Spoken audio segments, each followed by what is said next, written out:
नमस्कार मित्रों, मेरे प्रयास को पसंद करने के लिए आप सभी का बहुत बहुत धन्यवाद।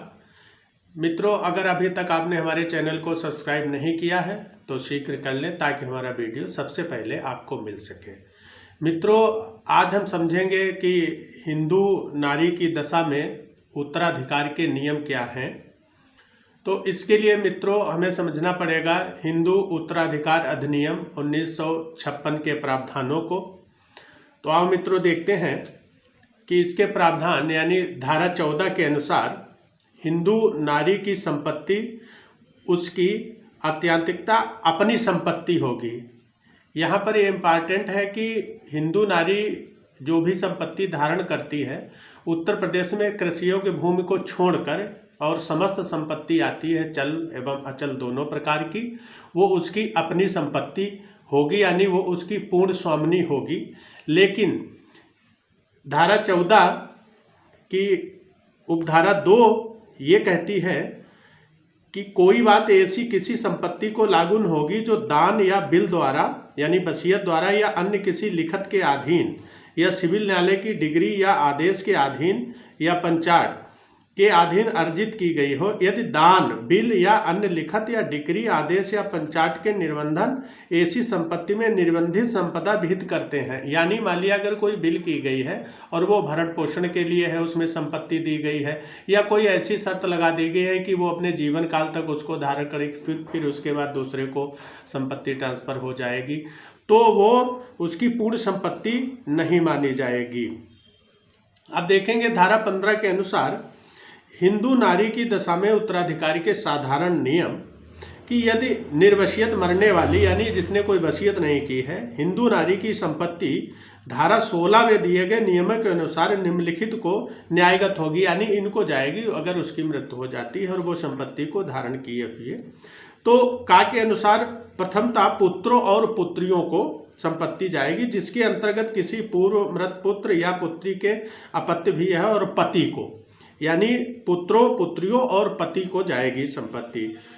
द्वितीय पति के वारिसों को जाएगी, फिर माता और पिता को, फिर पिता के वारिसों को, फिर अंतिम में माता के वारिसों को संपत्ति जाएगी। लेकिन अंतर्विष्ट उपधारा 1 में जो अंतर्विष्ट किया गया है, कोई संपत्ति जिसकी विरासत हिंदू नारी को अपने पिता या माता से प्राप्त हुई है, यहाँ पर ध्यान देने योग्य, यदि हिंदू नारी को अपने पिता या माता से संपत्ति प्राप्त हुई है, मृतक के पुत्र या पुत्री के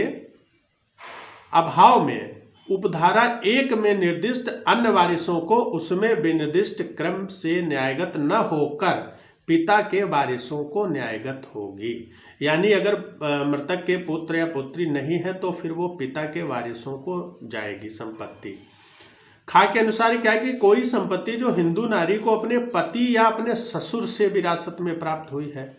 मृतक के किसी पुत्र या पुत्री जिसके अंतर्गत किसी पूर्व मृत पुत्र या पुत्री या अपत्य भी आते हैं, अभाव में अगर वो नहीं है तो उपधारा 1 में निर्दिष्ट अन्य वारिसों को उसमें विनिर्दिष्ट क्रम में न्यायगत न होकर पति के वारिसों को न्यायगत होगी, यानी उनको जाएगी।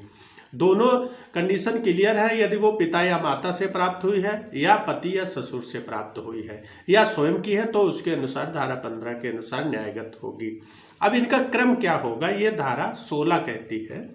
कि हिंदू नारी के वारिसों में उत्तराधिकार का क्रम और वितरण की रीत क्या है।